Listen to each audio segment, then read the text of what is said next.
السلام علیکم۔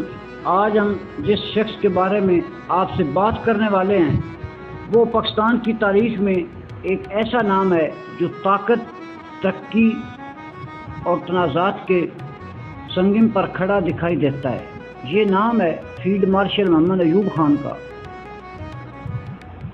ایک ایسا شخص جس نے فوجی وردی سے سفر شروع کیا اور صدارتی محل تک جا پہنچا، لیکن اس سفر کی کہانی جہاں کامیابیوں کی جھلک ہے وہی ناکامیوں کے سائے بھی ہیں۔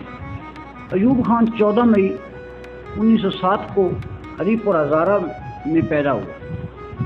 ایک پٹھان گھرانے میں پیدا ہونے والا ایک متوسط گھرانے کے بیٹے تھے۔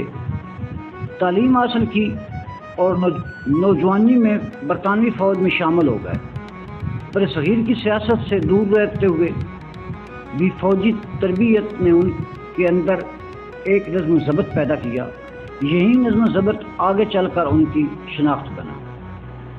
قیام پاکستان کے بعد وہ جلد ہی نئی فوج کے اہم افسران میں شمار ہونے لگے۔ 1951 میں وہ کمانڈر ان چیف بن گئے اور پھر سیاست کے میدان میں قدم رکھا۔ 1958 میں صدارتی صدر اسحاق مرزا کے ساتھ اختلافات کے بعد اقتدار ان کے ہاتھ آیا اور یوں پاکستان نے پہلی بار فوجی صدر دیکھا۔ فیلڈ مارشل ایوب خان کا دور ایک دلچسپ تنازع تھا۔ ایک طرف زرعی اصلاحات ہوئی، صنعتوں کو فروغ ملا، پاکستان کی معیشت نے ترقی کی، دارالحکومت کراچی سے اسلام آباد منتقل ہوا، بنیادی جمہوریتوں کا نظام آیا جس کے ذریعے ایک نیا سیاسی ماڈل آزمایا گیا۔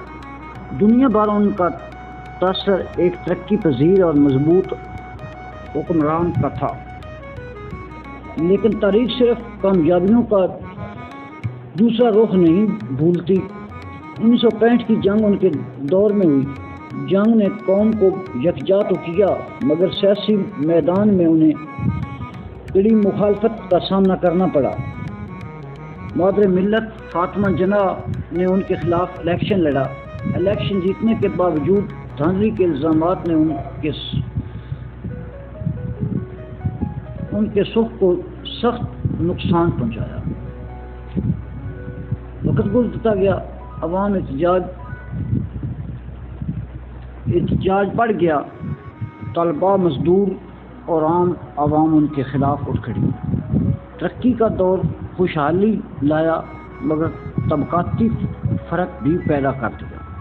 بالآخر 1969 میں ایوب خان کو اقتدار جنرل یحییٰ خان کے حوالے کرنا پڑا۔ یہ ان کے سیاسی سفر کا اختتام تھا۔ ایوب خان نے اپنی باقی زندگی خاموشی سے گزاری اور 19 اپریل 1974 کو اسلام آباد میں دنیا سے رخصت ہو گئے۔ آج بھی ان کا ذکر ہو تو ذہن میں دو رخ ابھرتے ہیں، ایک طرف ترقی، صنعتی انقلاب اور معاشی استحکام، اور دوسری طرف آمرانہ طرز حکومت، سیاسی آزادیوں پر پابندی اور عوامی احتجاج۔ یہی تنازع ایوب خان کو پاکستان کی تاریخ کا ایک انوکھا اور پیچیدہ کردار بتاتا ہے۔ ایوب خان کی زندگی ہمیں یہ سکھاتی ہے کہ طاقت ہمیشہ مستحکم نہیں رہتی، عوام کی آواز کو دبایا نہیں جا سکتا، لیکن یہ بھی حقیقت ہے کہ مضبوط قیادت اور وزن قوموں کو ترقی کی راہ پر دکھا سکتا ہے۔ ایوب خان ایک ایسا نام جسے نہ مکمل طور پر بھلایا جا سکتا ہے اور نہ ہی مکمل طور پر قبول کیا جا سکتا ہے۔ یہ ویڈیو جن کو اچھی لگے وہ لائک کریں، شیئر کریں، سبسکرائب کریں اور بیل آئیکن کو دبائیں۔